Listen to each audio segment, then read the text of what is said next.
भारत जो है, बिहार के मुख्यमंत्री थे बीपी मंडल साहब, जिन्होंने ओबीसी को अधिकार दिया। वो मुख्यमंत्री बनने के बाद सबसे पहले महाबोधि बौद्ध बिहार आए थे। इसी देश में जो उत्तर भारत के पेरियार ललाई सिंह यादव हुए, उन्होंने धम्म की दीक्षा ली थी। सोनेलाल पटेल ने धम्म की दीक्षा ली थी। आप सबको पता है फूले पेरियार अम्बेडकर का आंदोलन।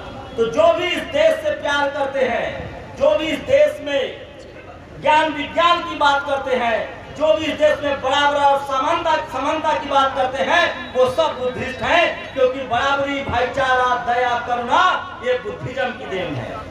इसलिए मैं कह रहा हूँ कि हम लोग बुद्धिस्ट हैं, इस पर हमें गर्व है। हम भारतीय हैं, इस पर भी गर्व है। और मैं फिर कह रहा हूँ, जब हमारा हित आएगा और देश का हित आएगा तो हम लोग देश के साथ खड़े रहेंगे।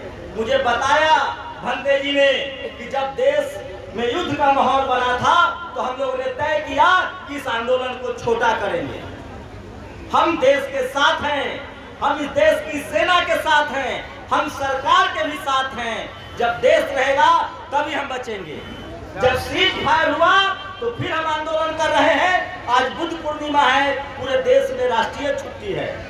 बस ये मैं जानता हूँ मुट्ठी भर मनुवादी और जातिवादी लोगों का ये षड्यंत्र है। और आप लोग जिस शांति से संविधान के दम पर और संविधान के सहारे यहाँ बैठे हुए हैं, चंद दिनों में, कुछ दिनों में ही आपका महाबोधि बुद्ध विहार फिर से पवित्र होगा और वहाँ आपको मुक्ति मिलेगी और वो आपके हाथों में सौंप दिया जाएगा।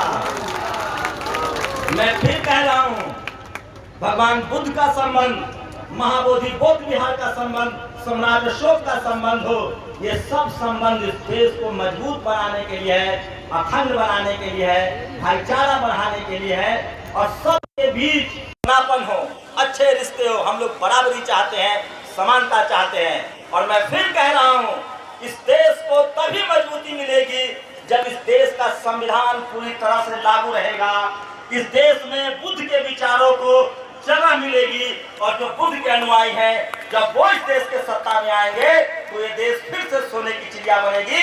और इसके लिए जरूरी है कि इस देश में जितने महाबोधि विहार हैं, जितने बुद्ध स्थल है, उनको बचाया जाए। और सबसे बड़ी बात, हम लोग महाबोधि बुद्ध विहार को इसलिए बचा रहे हैं ताकि हमारा ज्ञान विज्ञान और दुनिया में जो हमारी पहचान है बुद्ध विहार से, बुद्ध से, वो हमारी बची रहे, उसकी पवित्रता बची रहे। इसलिए हम लोग जो काम कर रहे हैं वो राष्ट्रवाद का काम है, देश को बनाने का काम है, इस देश के लोगों को मजबूत बनाने का काम है।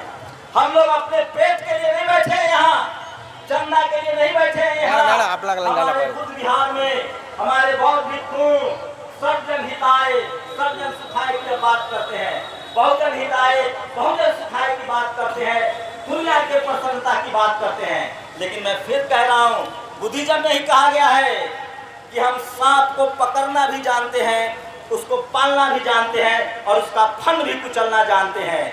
तो ये जो जातिवादी मनुवादी जो नाग बन के बैठे हुए हैं, वो सुधर जाए और जिसका जो हक है उसको दे दे, ये अच्छा होगा। नहीं तो इस देश के जो धर्म के अनुयायी हैं, जो संविधान मानने वाले लोग हैं, इस देश के जो लोग हैं जिनको जातिवाद और मनुवाद ने बहुत पीछे धकेल दिया है, वो फिर से खड़ा होंगे और इस देश को भी मजबूत बनाएंगे, धर्म की भी रक्षा करेंगे और बुद्ध के विचारों की भी रक्षा होगी।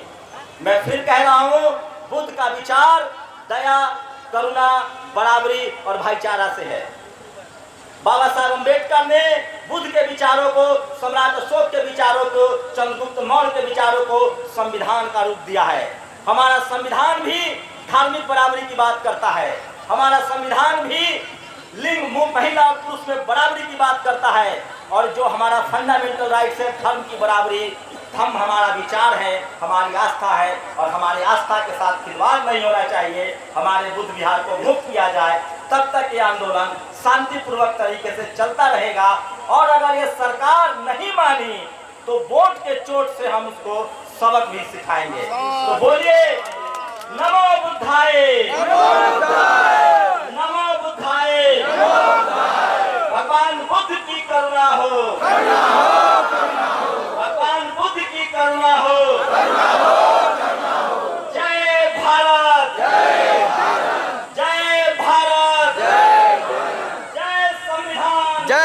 संविधान।